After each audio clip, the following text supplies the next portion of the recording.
То есть вот так. Подрядчик. Бишкекте балкондорду бузгандан кийин көп кабаттуу үйлөрдүн фасадтарындагы кондиционерлерди көчүрө башташты. Абдрахманов көчөсүндөгү 101-үйдүн тургундары терезелеринин жанындагы фасадта жүргүзүлүп жаткан иштер тууралуу алдын ала билдирүү алышпаганын айтышууда. Начали покраску, я вышел к ним и спрашивал, есть ли какое-то постановление, разрешение, связь с их начальством. В итоге мне просто, грубо говоря, послали, я зафиксировал это в ролике. Давление эркек жазды. Давление көтөрөт. Сага ошого көргөнмүн. Тургундардын айтымында подрядчылар байланыш линияларын бузуп, үйдү интернетсиз калтырышкан. Алар мүлккө зыян келтирилсе, кондиционерлерди, сырткы жылуулоону жана темир торлорду калыбына келтирүү чыгымдарын баатир ээлери өздөрү көтөрүп калат деп кооптонушууда. Интернет атам, почему без уведомления? Подъездин алдынан коёбул өзүң. Ошондо вы оборвали, а мы должны восстанавливать. Весь дом страдает, сидит без интернета уже несколько дней.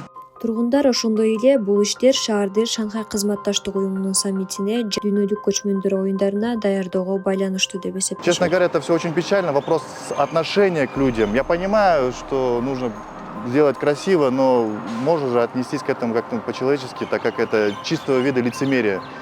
Так как сторона одна красивая, а другая у нас все. Өз кезегинде подрядчылар кондиционерлерге же башка мүлккө зыян келтирилсе, чыгымдын ордун толтуруп беришерин айтышууда. Алардын маалыматына ылайык, бардык сырткы блоктор бир катарга көчүрүлүп, атайын себеттер орнотулат. Свердлов районунун номер 301 муниципалдык аймактык башкармалыгынын өкүлү Аман Адашбасов тургундарга иштер тууралуу алдын ала билдирүү берилгенин айтты. Обязательно уведомления мы несколько раз проводили собрания с жителями.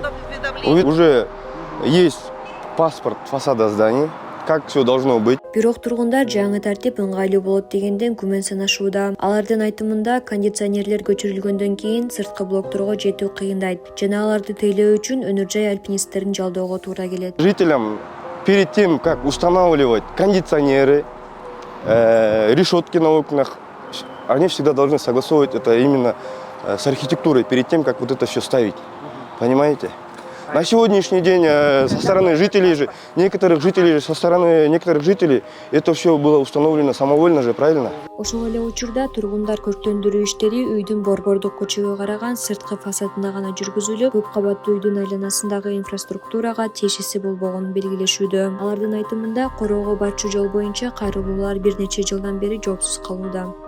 Вот посмотрите, у нас здесь все переломали, перекопали, но вот этот отрезок дороги, который ведет в наш двор, они не собираются с ним ничего делать. Напрашивается вопрос, это делается для людей, для жителей этого города или для показухи, для вида? Думаю, что это просто сделано для одного мероприятия, чтобы дом выглядел красиво, и потом снова забьют. Никто там не будет обновлять фасад, не мыть, ничего.